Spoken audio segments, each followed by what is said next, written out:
সর্বপ্রথম জান্নাতের ভিতরে ঢুকলেন। আল্লাহ পাক রব্বুল আলামিন আপনার আমার নবীরে জানায় দেয়, পয়গম্বর, যেহেতু আপনি আমার কাছে আসছেন, আপনাকে আমি জান্নাত দেখাইতে চাই, আপনাকে আমি জাহান্নামও দেখাইতে চাই। জান্নাতের ব্যাপারে যেন আপনি আপনার উম্মতদের বলতে পারেন, জাহান্নামের ব্যাপারেও যেন আপনি আপনার উম্মতদের বলতে পারেন। এই জন্য আপনাকে আমি জান্নাতও দেখাইতে চাই, জাহান্নামও দেখাইতে চাই। পয়গম্বর সর্বপ্রথম জান্নাতের ভিতরে ঢুকলেন। জান্নাতের ভিতরে ঢোকার পর আল্লাহ পাক রব্বুল আলামিনের কাছে আবদার করলেন, মালিক, আমি আপনার কাছে একটা আবদার করতে চাই। আমার আবদার হলো জান্নাতি হুর। জান্নাতের হুর কেমন হবে? জান্নাতি হুরের পরিচয় বহুত শুনেছি, কিন্তু সচক্ষে সরাসরি জান্নাতি হুর জীবনও দেখি নাই। আমি জান্নাতি হুর দেখতে চাই। চিল্লায়া বলেন সুবহানাল্লাহ। আল্লাহ নবী সাল্লাল্লাহু আলাইহি ওয়াসাল্লামকে জিবরিল আমিন জিজ্ঞাসা করলেন, ইয়া রাসূলুল্লাহ, ইয়া হাবিবাল্লাহ, হাল সাআলতা রাব্বাকা আইয়ুরিয়াকাল হুরুল ঈন। ও পয়গম্বর, আল্লাহ পাক রব্বুল আলামিন আপনাকে অনেক কিছু দেখিয়েছেন, আপনি কি আল্লাহ তাআলার কাছে জান্নাতের হুর দেখার আবদার কি জানিয়েছেন কিনা একটু জানতে চাই। আল্লাহ নবী বলেন, ভাই জিবরিল আমিন, আমি অবশ্যই আল্লাহ পাক রব্বুল আলামিনের কাছে আবদার জানিয়েছিলাম, আল্লাহ, জান্নাতি হুর কেমন হবে।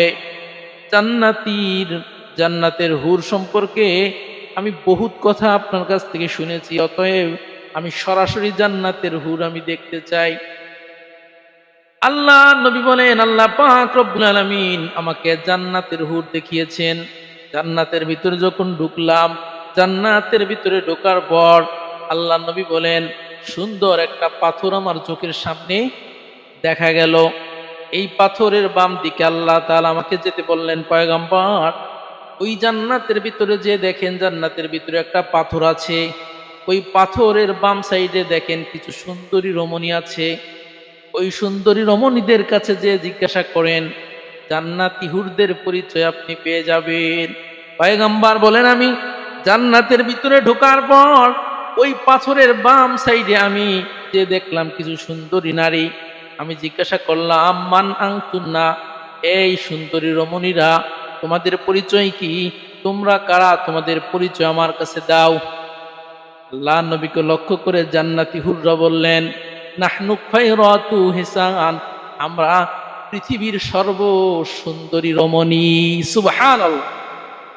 ওই জান্নাতি হুররা বলতেছে, পয়গম্বর, আমাদের চেয়ে সুন্দরী পৃথিবীর বুকে কেউ নাই, দুনিয়াতেও নাই, আখিরাতেও নাই, কিয়ামত পর্যন্ত আসবে না। আমরাই হলাম পৃথিবীর সবচেয়ে বড় সুন্দরী। আল্লাহ নবী জিজ্ঞাসা করলেন, তোমাদেরকে কি জন্য বানানো হয়েছে? কেন তোমরা তৈরি হয়েছো? তোমরা কি জানো? ওই জান্নাতি হুররা বলতেছে, ইয়া রাসূলুল্লাহ, ইয়া হাবিবাল্লাহ, নাহনু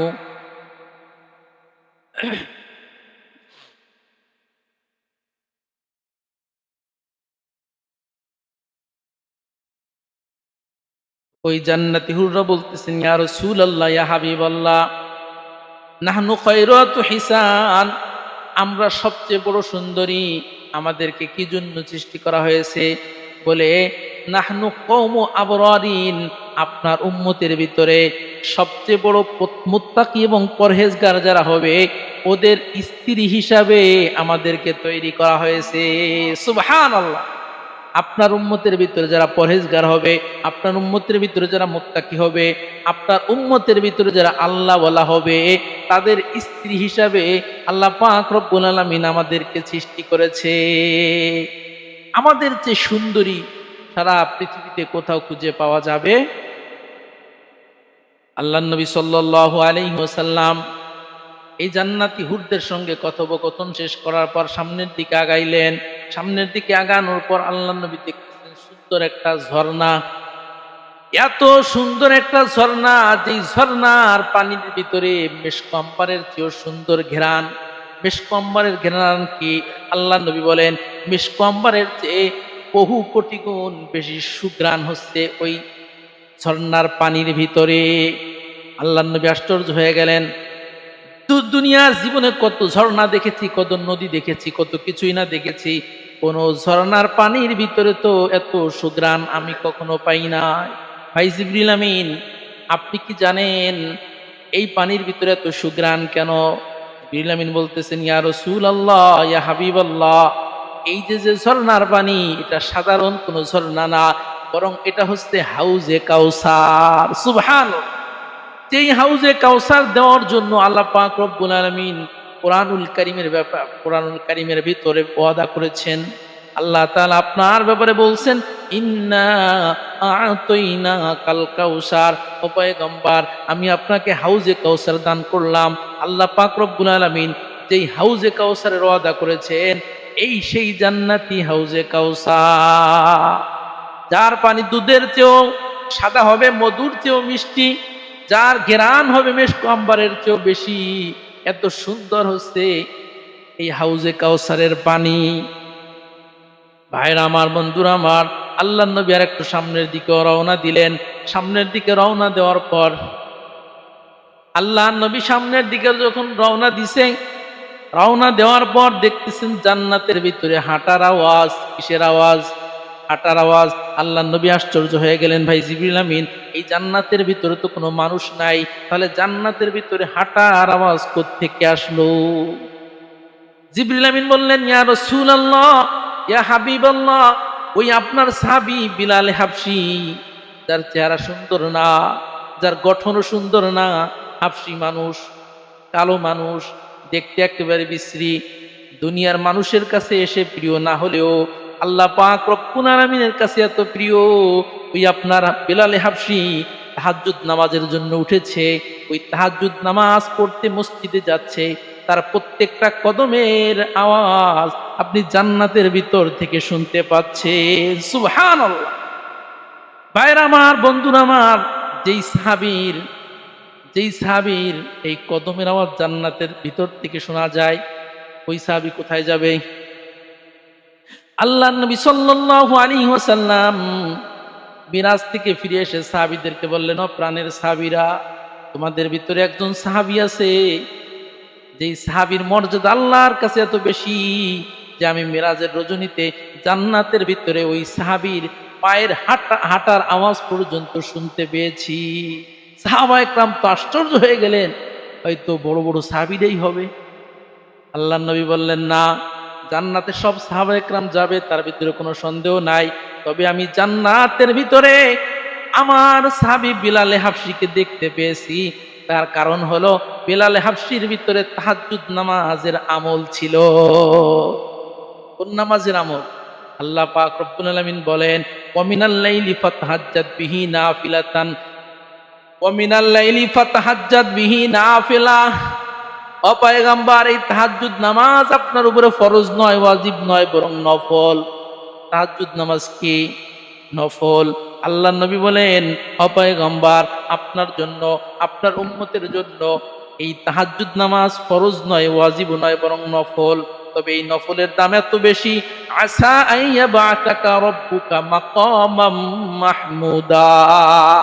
আল্লাহ পাক রব্বুল আলামিন জানায় দেয়, ও পয়গম্বর, আপনি যদি তাহাজ্জুদ নামাজ পড়েন, আপনার উম্মত যদি তাহাজ্জুদ নামাজ পড়ে, আমি রব্বুল আলামিন ওই তাহাজ্জুদ নামাজ পড়নেওয়ালা উম্মত এবং নবীকে মাকামে মাহমুদ ওয়ালা প্রশংসিত জান্নাত দান করব। তাহলে তাহাজ্জুদ নামাজ যারা পড়বে তাদের ব্যাপারে কিসের গ্যারান্টি আছে? জান্নাতের। মাকামে মাহমুদ, মাহমুদ মানে প্রশংসিত, মাকাম মানে স্থান, প্রশংসিত স্থান হলো জান্নাত। আল্লাহ পাক রব্বুল আলামিন ওয়াদা করলেন, আপনার উম্মতের ভিতরে যারা তাহাজ্জুদ নামাজ পড়বে, আমি রব্বুল আলামিন তাদেরকে এই প্রশংসিত স্থান তথা আমি জান্নাত দান করব। পয়গম্বর সামনের দিকে রওনা দিছে। জান্নাতের ভিতরে যা আছে সবকিছু দেখা তো সম্ভব না। মেইন যে বিষয়গুলি আল্লাহর নবী দেখতেছিলেন, পয়গম্বর সামনের দিকে রওনা দেওয়ার পর দেখতেছে জান্নাতের ভিতরে সুঘ্রাণ, এত মধুর সুঘ্রাণ। আল্লাহর নবী বলেন, আমি জীবনও এত সুঘ্রাণ জীবনও আমার কানে, আমার নাকে কখনো অনুধাবন করতে পারি নাই। আল্লাহর নবী আশ্চর্য হয়ে গেছে। আল্লাহর নবী বলতেছেন, জান্নাতের ভিতরে সুঘ্রাণের কোনো বস্তু দেখা যাচ্ছে না, তাহলে সুঘ্রাণ কোত্থেকে আসলো? জিবরিল আমিনকে পয়গম্বর জিজ্ঞাসা করলেন, ভাই জিবরিল আমিন, আপনি কি বলতে পারবেন, আপনি কি জানেন জান্নাতের ভিতরে এত সুঘ্রাণ কোত্থেকে আসতেছে? জিবরিল আমিন বললেন, ইয়া রাসূলুল্লাহ, ইয়া হাবিবাল্লাহ, আমার জানা আছে। এই জান্নাতের ভিতরে আপনি যে সুঘ্রাণের আপনার নাকের ভিতরে পাচ্ছেন, এই সুঘ্রাণটা হচ্ছে মা শ্বেতা এবং তার 5 সন্তানের জন্য আল্লাহ তাআলা জান্নাতের ভিতরে যে সুঘ্রাণ প্রস্তুত করে রেখেছেন, এইটা হলো সেই সুঘ্রাণ। সুবহানাল্লাহ। মা শ্বেতা এবং তার 5 সন্তানের জন্য আল্লাহ তাআলা জান্নাতের ভিতরে স্পেশাল সুঘ্রাণ করেছেন প্রস্তুত করে। মুসলমান ভাইয়ের আমার, লম্বা ঘটনা সংক্ষিপ্ত আকারে আমি বলে শেষ করে দিচ্ছি। ওই যে ফিরাউনের জামানায় ফিরাউনের মেয়ের চুল আঁচড়ানোর জন্য একটা নারী, একটা কর্মচারিণী, একজন নারীকে নিযুক্ত করা হয়েছিল ফিরাউনের মেয়ের চুল আঁচড়ানোর জন্য। তার নাম হলো মা শ্বেতা। কিনা, এই যদিও ফিরাউনের মেয়ে ছিল বড় কাফের, ফিরাউন ছিল বড় কাফের, কিন্তু এই ফিরাউনের মেয়ের চুল যেই মহিলাটা আঁচড়াইতেন, ওই মহিলা ছিলেন বড় আল্লাহ ওয়ালি, অত্যন্ত পরহেজগার মুত্তাকি একজন নারী ছিলেন, আল্লাহর একজন প্রিয় নারী ছিলেন। মুসলমান ভাইয়ের আমার, বন্ধুরা আমার, যারা আল্লাহওয়ালা তাদের মুখে সবসময় আল্লাহর নাম থাকে। দেখবেন আল্লাহওয়ালা মানুষগুলো যখন রাস্তায় চলে, রাস্তায় চলার ভিতর দিয়ে হঠাৎ করে উষ্ট খায়, ওরে মা বলে, ওরে বাবা বলে, ইন্নালিল্লাহ বলে, অথবা আল্লাহর নাম বলে, আল্লাহু আকবার বলে, একটা কিছু বলে। আল্লাহর প্রিয় বান্দা যারা, তাদের মুখে এবং তাদের অন্তরে সবসময় আল্লাহর নাম থাকে। এই মা শ্বেতা ওই ফিরাউনের মেয়ের চুল আঁচড়াইতেছিলেন, হঠাৎ করে চিরুনিটা নিচে পড়ে গেছে। চিরুনিটা যখন পড়ে গেছে তখন বলে ফেলছে, ইন্না লিল্লাহি ওয়া ইন্না ইলাইহি রাজিউন। অন্য riwayate আছে বিসমিল্লাহির রহমানির রহিম, আল্লাহু আকবার। আল্লাহু আকবার বলে এই চিরুনিটা যখন তুলছে, এবার ফিরাউনের মেয়ে বলতেছে আল্লাহু আকবার শব্দের অর্থ হলো আল্লাহ তাআলা সকলের বড়, সবচেয়ে বড়। সবচেয়ে বড় কে? সবচেয়ে বড় তো আল্লাহ। আল্লাহু আকবার, আকবারু ইসমে তাফজিলের সিগা, মানে সবচেয়ে বড় হলো আল্লাহ, আল্লাহর চেয়ে বড় কেউ নাই।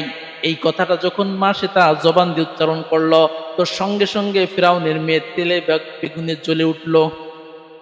আরে সবচেয়ে বড় আল্লাহ হয় কেমনে? তার মানে কি তুমি আমার বাবাকে কি খোদা মনে করো না? না, তোমার বাবাকে আমি কখনো খোদা মনে করি না, খোদা হওয়ার যোগ্যতা তোমার বাবার ভিতরে নাই। ভাইয়ের আমার, বন্ধুরা আমার, বিস্তারিত ঘটনা তার মেয়ে তার বাবাকে জানাইলো, ফিরাউনকে জানাইলো, বাবা, আমার খেদমতের জন্য, আমার সেবার জন্য যেই মহিলাকে আপনি নিযুক্ত করেছেন, এই মহিলা তো আপনার প্রতি ঈমান রাখে না, আপনার প্রতি তার আস্থা নাই, সে আপনাকে খোদা মনে করে না, সে আপনাকে আল্লাহ মনে করে না। মুসলমান ভাইয়ের আমার, এই বিষয়গুলি যখন ফিরাউনের কানে গেল, ফিরাউন সিদ্ধান্ত নিল মা শ্বেতাকে হত্যা করে দিবে। মা শ্বেতার 4 হাত পা বেঁধে দিল, শিকলের ভিতরে তাকে আবদ্ধ করে ফেলল। এই মা শ্বেতার 5টি সন্তান ছিল। মা শ্বেতাকে বলা হলো, মা শ্বেতা, যদি তুমি ফিরাউনকে খোদা মনে না করো, আল্লাহ পাক রব্বুল আলামিনকে যদি তুমি ছেড়ে না দাও, আল্লাহ পাক রব্বুল আলামিনের একাত্মবাদকে যদি তুমি স্বীকার করো, তাহলে তোমার শাস্তি আছে। শাস্তি হলো তোমাকে কঠিন শাস্তি দেওয়া হবে। তোমাকে শাস্তি দেওয়ার আগে তোমার সন্তানদেরকে হত্যা করা হবে। চিল্লায় বলেন নাউজুবিল্লাহ। মুসলমান ভাইয়ের আমার, এই মা শ্বেতার 5টি সন্তান ছিল। বড় সন্তানকে গরম তেলের ভিতরে নিক্ষেপ করার আগে মা শ্বেতাকে বলা হলো, মা শ্বেতা, তুমি যদি ফিরাউনের উপরে ঈমান আনো, ফিরাউনকে যদি খোদা বলে বিশ্বাস করো, তাহলে তোমাকেও কিছু বলা হবে না, তোমার 5 সন্তানকেও কিছুই বলা হবে না, ছেড়ে দেওয়া হবে, বিনিময় হাদিয়াও দেওয়া হবে। কিন্তু যদি তুমি ফিরাউনকে খোদা মনে না করো, তাহলে তোমার শাস্তি আছে। 1 নম্বর শাস্তি হলো তোমার এই যে 5টি সন্তান, তাদেরকে এই ফুটন্ত তেলের ভিতরে নিক্ষেপ করে শেষ করে দেওয়া হবে। চিল্লায় বলেন নাউজুবিল্লাহ। কিন্তু মা শ্বেতার ঈমান বড় মজবুত, কারণ ঈমানদার হাজারো কষ্টের ভিতরে পড়তে পারে, তবে ঈমান কখনো বিক্রি করতে পারে না।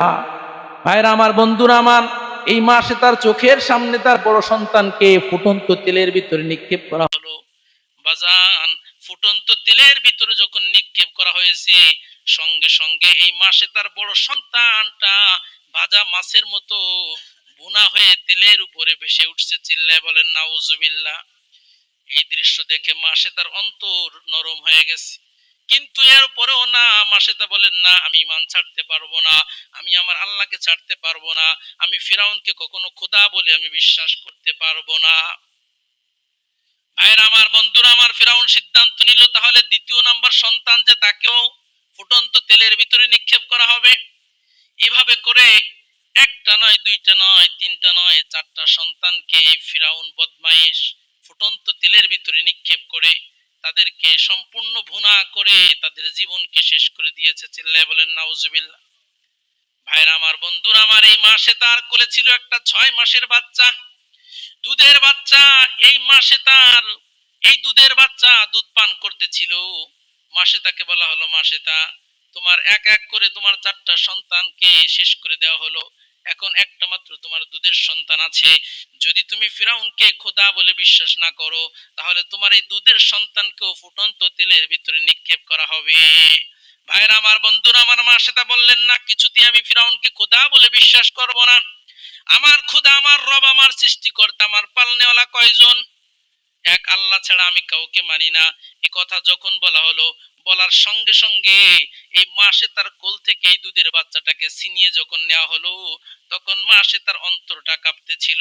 মাসে তা মনে মনে ভাবতেছিল, আমি কি করব, দ্বিধাদ্বন্দ্বের ভিতরে পড়ে গেল। আমার একটা নয়, দুইটা নয়, 4টা সন্তান বিদায় হয়ে গেল। এই দুধের সন্তানের প্রতি আমার এত মায়া, এত ভালোবাসা।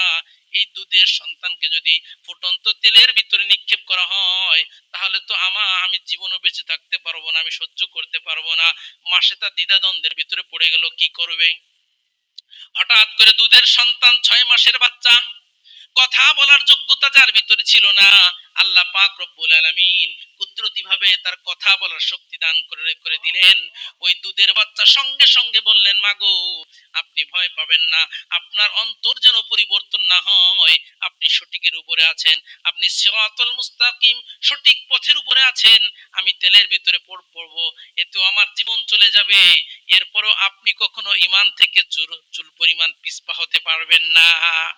ভাইরা আমার, বন্ধুরা আমার, এই মাসে তার দুধের এই ছোট্ট যে বাচ্চা, 6 মাসের বাচ্চাকে যখন ফুটন্ত তেলের ভিতরে নিক্ষেপ করা হলো, মুসলমান ভাইরা আমার, কুদরতি ভাবে আল্লাহ পাক রব্বুল আলামিন ওই দুধের সন্তানের মুখের ভিতরে আওয়াজ দিয়ে দিলেন, মাগো আপনি ভয় পাবেন না, ফুটন্ত তেল বাহ্যিক ভাবে দেখা গেলেও এটা ফুটন্ত তেল না, বরং এটা জান্নাতের বাগিচা। চিল্লায়ে বলেন সুবহানাল্লাহ।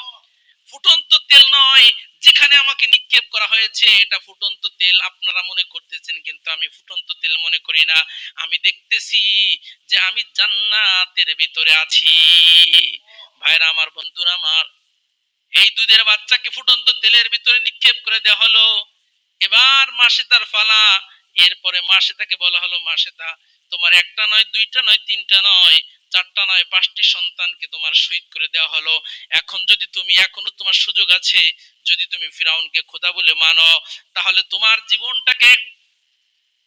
জীবনকে বাঁচিয়ে রাখা হবে, অন্যথায় তোমাকে হত্যা করা হবে। মাসে তা বললেন, না না না, আমি জীবনও কখনো ঈমান থেকে পিছপা হতে পারি। ভাইরা আমার, বন্ধুরা আমার, ওই মাসে তাকেও কিন্তু ফিরাউনের গোষ্ঠী এই ফুটন্ত তেলের ভিতরে নিক্ষেপ করে তার জীবনকেও শেষ করে দিয়েছে। ভাইরা আমার, বন্ধুরা আমার, জিবরিল আমিন বললেন, ইয়া রাসূলুল্লাহ, ইয়া হাবিবাল্লাহ, ওই যে মাসেতা এবং ওই মাসেতার যে 5 সন্তান, এই 5 সন্তানের জন্য আল্লাহ তাআলা জান্নাতের ভিতরে স্পেশাল সুগ্রাণ প্রস্তুত করে রেখেছে। সুবহানাল্লাহ। শুধু তাই নয়, মুফাসসিরিন ইকরাম তাফসীরের কিতাবের ভিতরে লেখে, নবী আলাইহিস সালাতু ওয়াস সালাম যখন মিরাজের রজনীতে যখন মিরাজে যাচ্ছিলেন, মিশরে আল্লাহর নবী যখন অবস্থান করছিলেন, মিশরের ভূমি থেকে যখন আল্লাহর নবী যাচ্ছিলেন, এই মাসে তার কবর ওই মিশরের জমিনে রয়েছে। এই মিশরের জমিন থেকে যখন আল্লাহর নবী মিরাজে যাচ্ছিলেন, তখনও আল্লাহর নবী এই মাসে তার সুগ্রাণ তার নাকে অনুভব করতেছিলেন। তিনি বলছিলেন, ভাই জিবরিল আমিন, আমি এই লম্বা সফরের ভিতরে কোথাও তো সুঘ্রাণ আমি পাচ্ছিলাম না, কিন্তু বুঝতে পারলাম না এই মিশরের জমিনে যখনই আমি প্রবেশ করলাম তখন কি যেন জান্নাতের সুঘ্রাণ আমার নাকের ভিতরে বেশি আসতেছে। এই সুঘ্রাণ কোত্থেকে আসতেছে? তখন আল্লাহ নবীকে জিবরিল আমিন জানাই দিলেন, ইয়া রাসূলুল্লাহ, ওই মাসে তার কবর থেকে সুঘ্রাণ বের হচ্ছে। সুবহানাল্লাহ। তো আল্লাহ নবী সাল্লাল্লাহু আলাইহি ওয়াসাল্লাম এই মেরাজের রজনীতে অনেক কিছু দেখেছেন। সব বর্ণনা যদি আজ একদিনে করতে চাই তাহলে এটা সম্ভব না।